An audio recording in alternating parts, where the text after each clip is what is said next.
La ilaha illallah terus gitu. Sayang manuskrip itu sebagiannya hilang. Sebagiannya lagi berhasil Allah bukukan lewat tangan saya yang judulnya tuh Buku Wisata Hati Mencari Tuhan yang Hilang. Ingatlah, ingat Allah terus. Jadi kita tuh positif kalau ingat Allah. Terus. Ada saya punya sahabat udah lapor sama istri saya. Rumah tangganya bubrak. Hancur. Nggak tahu bagaimana ceritanya. Barangkali ada doa juga. Ada satu kejadian aneh. Ketika si istri maju ke Allah, si suaminya juga maju ke Allah. Dalam keadaan terpisah nih dua-duanya. Udah beda rumah, beda apa. Tapi chemistry-nya lagi bareng nih ke Allah. Allah hadirkan kekangenan, kerinduan di anaknya. Sehingga anaknya ini kemudian nangis sepanjang malam. Akhirnya diputuskanlah menghubungi suami dan suaminya pulang. Pulang si suami itu kemudian Allah hadiahkan satu malam yang indah bersama si suami. Si suami dikasih malam yang indah bersama si istri.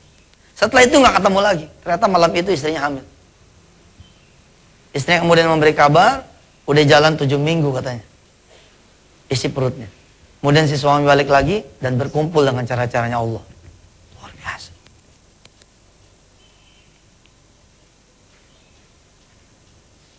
Nggak usah ketika utang lunas ya. Beda sekali antara orang yang berdoa sebelum tagihan itu datang atau sebelum yang nagih itu datang.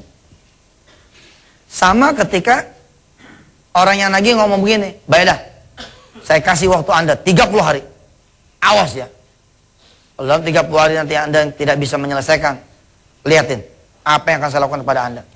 Lalu orang itu berlalu di hadapan kita. Itu kita bisa ngerokok lagi tuh. Kita bisa main catur lagi tuh. Seakan-akan 30 hari itu hari yang masih lama. Harusnya kan nggak begitu. Harusnya begitu kemudian si penagih itu keluar, makin dalam sujudnya kan. Makin dalam sujudnya, makin doanya makin tinggi, makin hebat. Tapi itulah manusia. Makin dikasih waktu sama Allah, makin ngaco. Wajar kalau Allah bilang, qalilan ma tashkurun. Sedikit sekali di antara kita yang bisa bersyukur. Mudah-mudahan kita bisa kaji ini lebih dalam di segmen yang berikutnya. Baik Ustaz. Pemirsa yang dirahmati Allah, kita lanjutkan kembali tayangan kita setelah pesan-pesan yang berikut ini, tetap di nikmatnya sedekah. Baik pemirsa yang dirahmati Allah, tadi ketika Ustaz Yusuf Mansur menyampaikan tentang bahwa dengan masalah kita mungkin bisa ingat kepada Allah, saya lihat bahwa beberapa jemaah matanya berkaca-kaca. Mungkin juga pemirsa yang di rumah pun demikian. Menjadi satu pertanyaan Ustaz, bagaimana cara kita menstabilkan hati Ustaz? Terkadang ketika kita masalah baru banget kita ingat sama Allah, tapi ketika memang sudah lepas dari itu, untuk kembali lagi itu step-stepnya bagaimana Ustaz? Iya, saya bilang saya pun termasuk orang-orang yang masih belajar untuk memelihara kestabilan itu. Sungguh nggak gampang. Jujur saya katakan bahwa saya bukan seorang alim ulama yang istiqomah gitu. Masih terus belajar.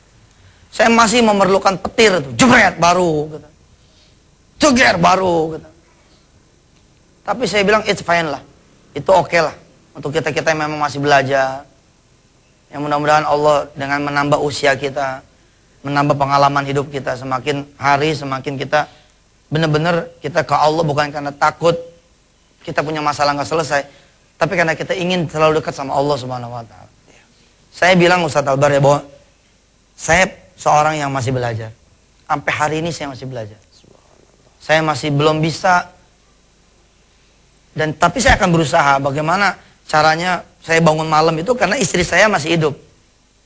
Saya pengen suatu saat saya datang kepada Allah bangun malam karena emang punya pesantren. Bukan karena ke pesantren lagi pengen bangun, bukan. Coba ya perhatikan. Bangun malam karena punya pesantren atau bangun malam karena pengen ngebangun lagi, itu beda tuh. Yang satu ini masalah, yang satu ini syukur. Coba sekali-sekali diniatin bangun malam, karena bapak masih kerja. Kayaknya nggak bisa tuh orang. Tapi dia bisa bangun malam, kalau dapat surat PHK. Terus tanggal sekian, saudara tidak bisa lagi kerja di perusahaan kami. Baru tuh. Dan saya menyaksikan orang-orang banyak yang sombong sekali gitu. Yang kemudian mengatakan, kamu jangan sholat malam karena masalah. Menurut saya sombong sekali. Karena saya orang yang di sana gitu. Saya orang yang pernah di episode itu. Loh kalau saya nggak ke Allah kemana lagi gitu. Ada orang-orang kaya yang dengan sombong lalu bilang, Anda jangan sedekah karena pengen kaya. Sombong sekali gitu. Saya pernah juga di episode orang-orang yang betul-betul miskin. Istri saya lagi melihat bagaimana ketika kami berdua bilang, sudahlah, ganti susunya anak-anak dengan teh manis. Pak, barangkali situasi ini kalau saya ngomong, nggak menangis Pak.